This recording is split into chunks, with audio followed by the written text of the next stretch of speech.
Kamusta mga ate, kuya, beshi? Si Chari po ito mula sa The Sun, Moon, Stars, PH Tarot.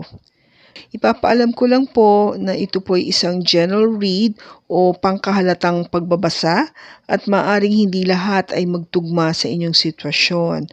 I-check din nyo ang inyong Moon, Rising at Venus sign. Baka doon mas tumugma ang read para sa inyo. At kung ang mensahe ay tama sa inyo, paki-like lang po at mag-subscribe kung hindi pa ninyo ito ginagawa. Okay, mag-umpisa na po tayo.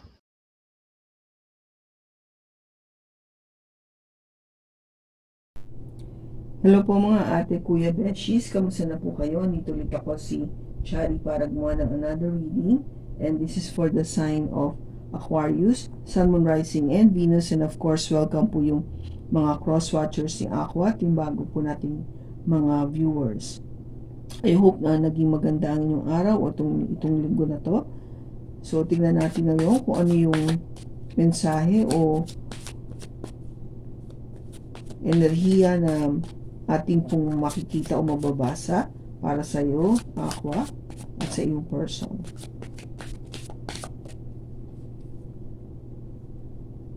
Unblock me. Okay. So, tingnan natin. Sabi dito, I miss you and want to connect. Please unblock me, literally or energetically, so we can speak. I have a lot to say. Okay. So, parang nakikiusap siya sa'yo, di ba? Nakikiusap siya ng maliwanag na, please, wag mo na akong i-block sa cellphone mo o sa social media mo para naman makapag-usap tayo. Yun yung pinaka-intention niya kasi, na makapag-usap tayo. Because, bakit nga ba tayo makipag-usap? Because you want to clear things out, di ba? Gusto nating may maayos, maliwanagan, no? Ma-express natin yung ating sarili do sa person o may sabihin na importante. Siyempre, hindi ka naman mag-e-effort ng ganun-ganon kung sa tingin mo hindi importante yung ipararating mo sa person na yun, di ba? Kasi kung wala lang o baliwala na talaga sa iyo tong tao na to, hindi mo na talaga gagawin to, no? Parang, sige, okay lang, binlock mo ko, sige, bahala ka.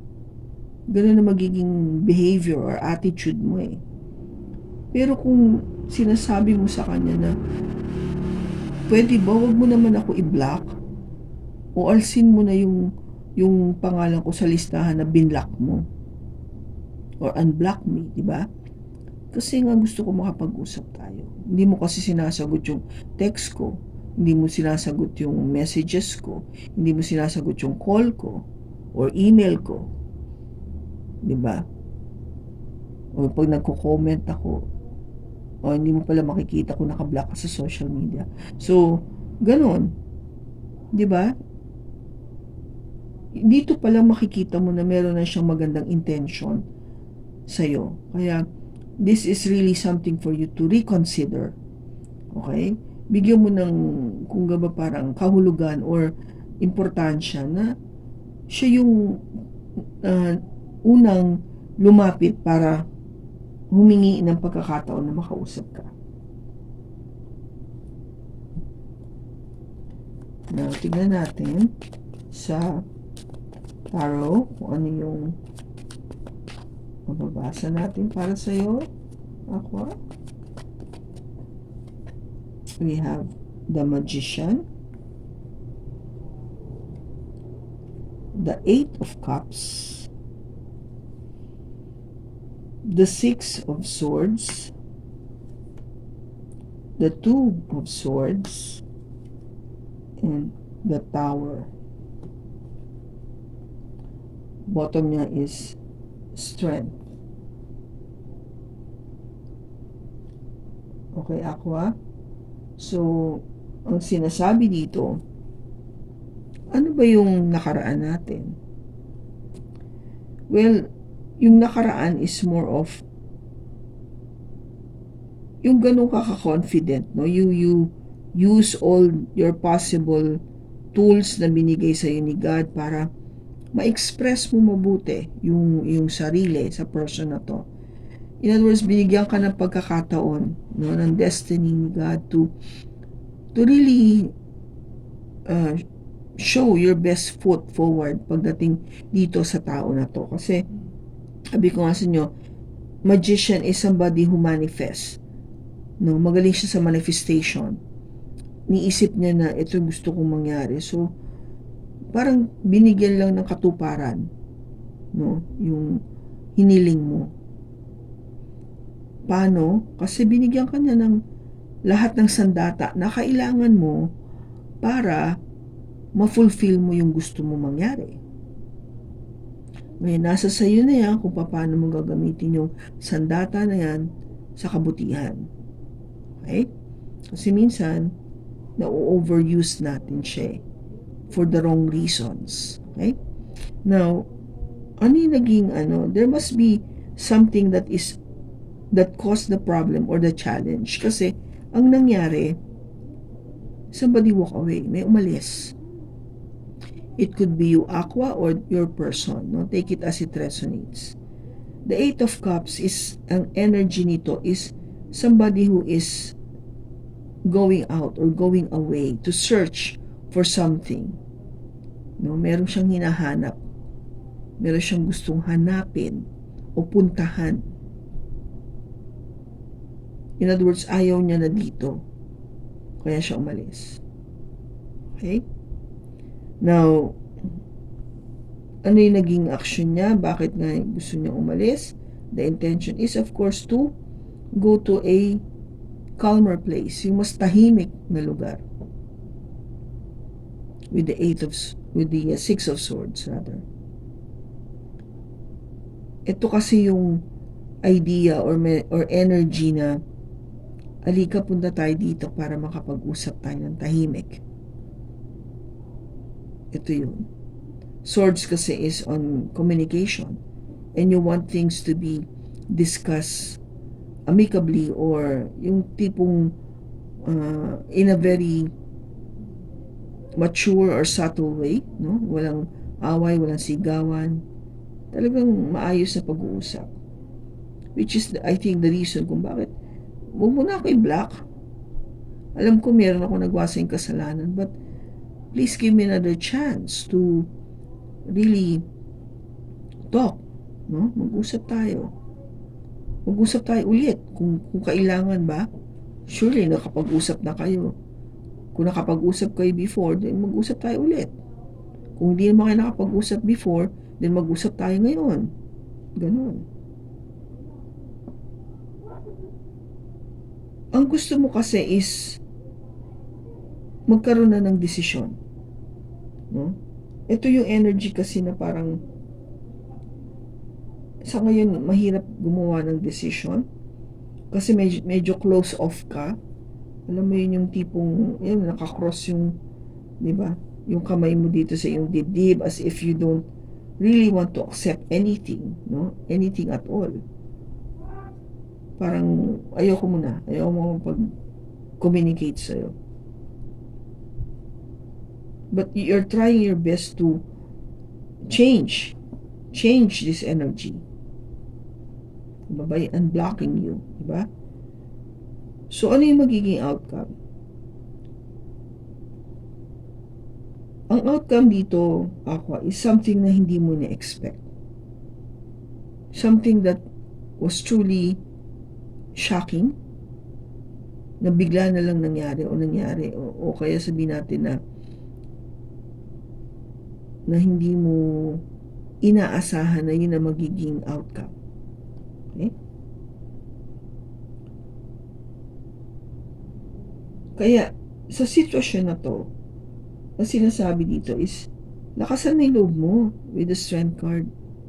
Energy coming from a Leo. So, lakasan mo loob mo para, di ba, talagang magsabi mo na, sige na, namimiss kita, gusto ko tayo makausap, please.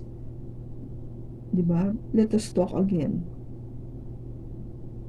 Ang dami kong gustong sabihin sa'yo.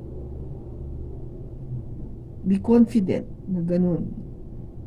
Para maging matagumpay ka dito sa pinaplano mo. Diba? Yung pinaplano mong makapag-usap kayo. Kailangan malakas yung loob mo.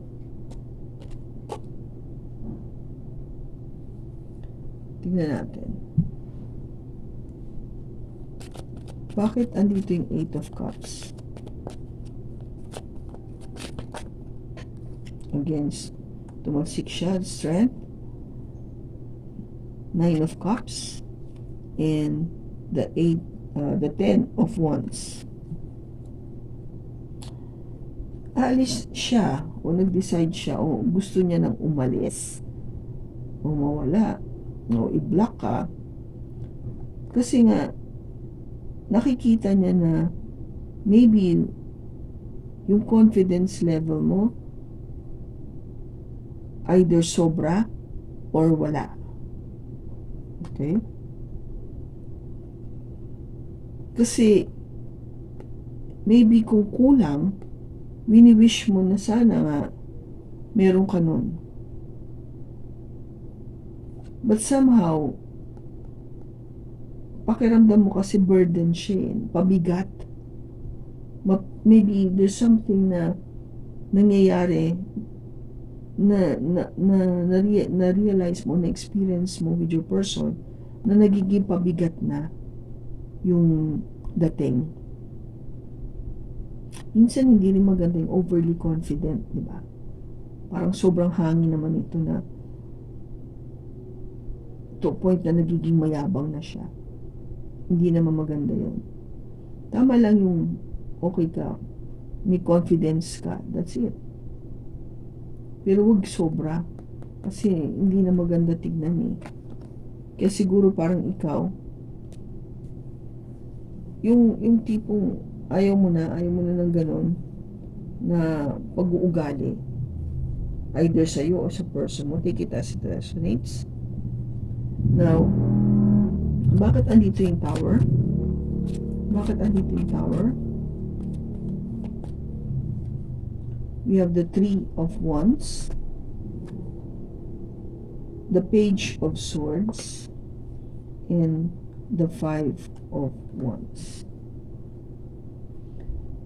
Something na hindi mo ina-expect is maybe nag-iintay din siya,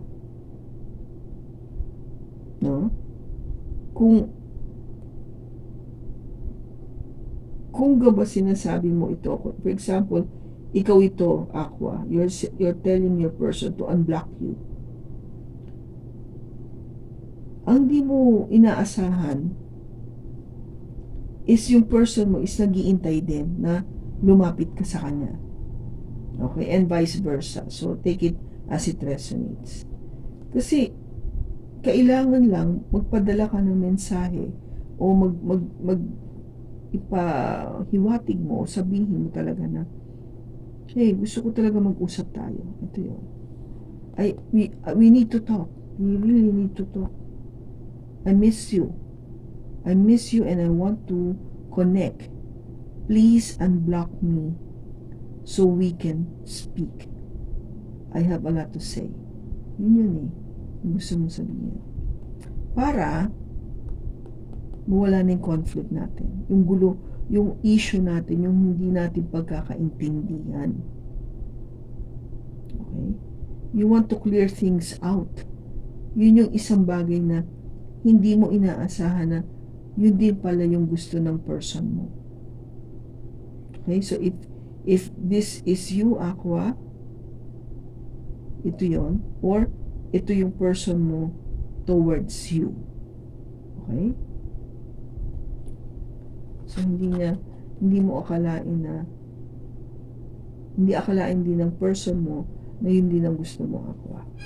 Na magkasundo kayo o magkausap kayo. Okay?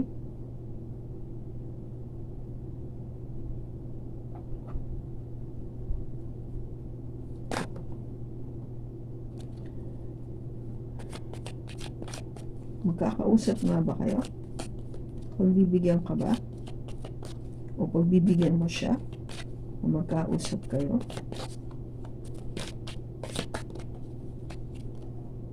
Yes.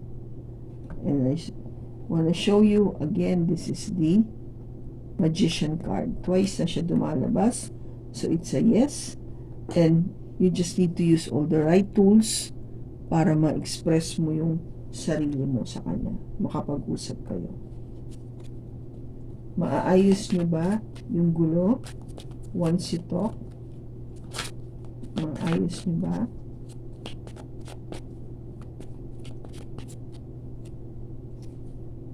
Yes. There will be a new passionate beginning. Ace of Wands. Oo, maayos nyo. At mag-umpisa muli ng mas maganda yung umpisa. Parang nag-start all over again kayo. Passionately, parang nabuhay ulit yung passion. Parang gano'n. Kailan kayo mag-uusap muli? Ano kaya na mangyayari ito?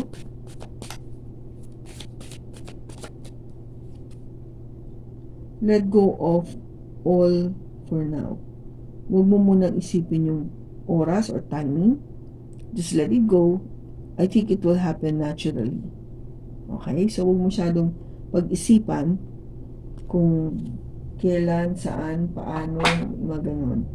In other words, spare the details. Let God and let go. Let God do His work. So, pabayaan mo lang and it will happen on its own time. Kung kailan the best time for you and your person to talk or speak. Okay? So, kung kanino mang ako itong nakuha natin na energy ngayon sa pagbasa na to, sana nakatulong ito sa inyo ng malaki. Maraming salamat sa pagsama mo sa akin sa pagbasa. Sa susunod po muli, ingat ka and God bless.